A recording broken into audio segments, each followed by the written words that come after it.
Oohinta wiil yar ayaan ka maqlay gudaha qabriga. Qiso xanuun badan. Daawad haddii aad 18 ka yar tahay ama aad uur leedahay ha daawanin qisadan. Subscribe-na saar ama muuqaalkana like saarin hay dhaafin haddii aad muslim tahay. Nin dhalinyaro ayaa yidhi, waxay qisadaydu ku bilaabatay kadib markii aan jeclaaday soo booqashada qabuuraha.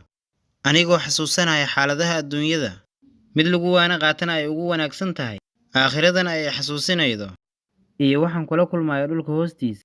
Waxaan go'aansaday inaan qol ka dhisto qabuuraha agtooda. Aan dago qabuurahan aan la daris noqdo. Naftayda ayaan ku dhahaya caasigow. Sidan ayuu masiirkaagu ahaa doonaa. Caasigaana waxaa dhammaan doona jirkaaga. Laftaadana way baaliyoobi doontaa. Maanta kadib alla macaasi doontaa. Waqtiga ayaa igu socday aniguna qabuurahan ilaalinayay. Mana ka cabsanayn, bal waxaanba awooday inaan ku hurdo. Laakiin waxaa dhacday arrin aanan weligay arag.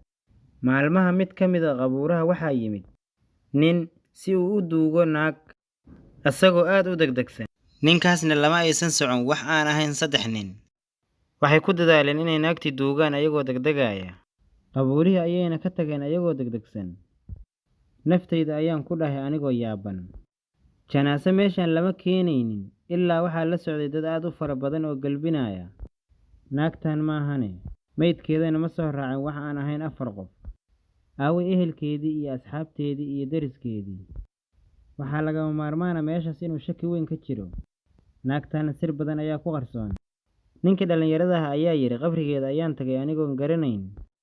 Quraanka Kariimka ayaan ku akhriyay, qabrigeeda ayaan ag fadhiistay anigoo Ilaahay u baryaya. Waanan daa'imay arrintaas maalmo. Waliba anigoon garanayn maxaan qabrigeeda u tagaa mar kasta. Maalintii 3aad, cod ayaan ka dhex maqlay qabuuraha.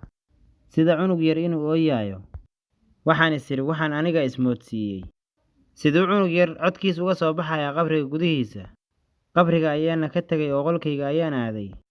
Oo hurdo ayaa iga qaalib noqotay. Hurdadeeda ayaan ku dhex arkay cunug ka ooyaya qabriga dhexdiisa. Hurdada ayaan ka istaagay anigoo argagaxsan. Waxaan aaday qabriga naagta anigoo degdegaya. Waxaan helay isla codkii oo ka soo baxaya qabriga. Kedis ayay igu noqotay anigana qabriga ayaan faagay.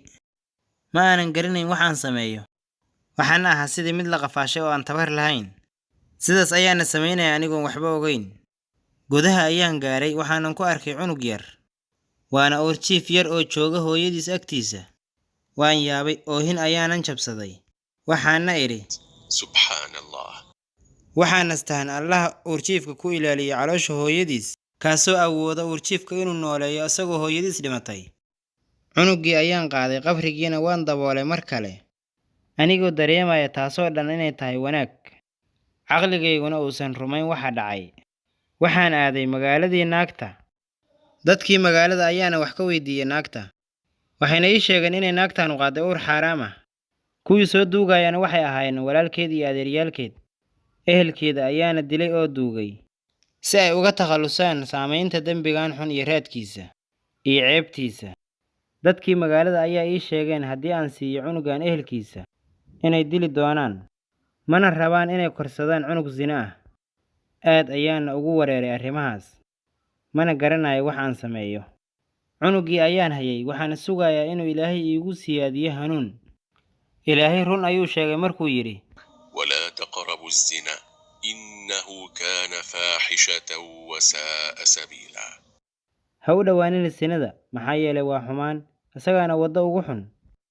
Daawada ha hilmaamin inaad barteeda TikTok follow dhahato, YouTube-kana subscribe saarto oo gamareelka u furato. Aad ayaad u mahadsantahay.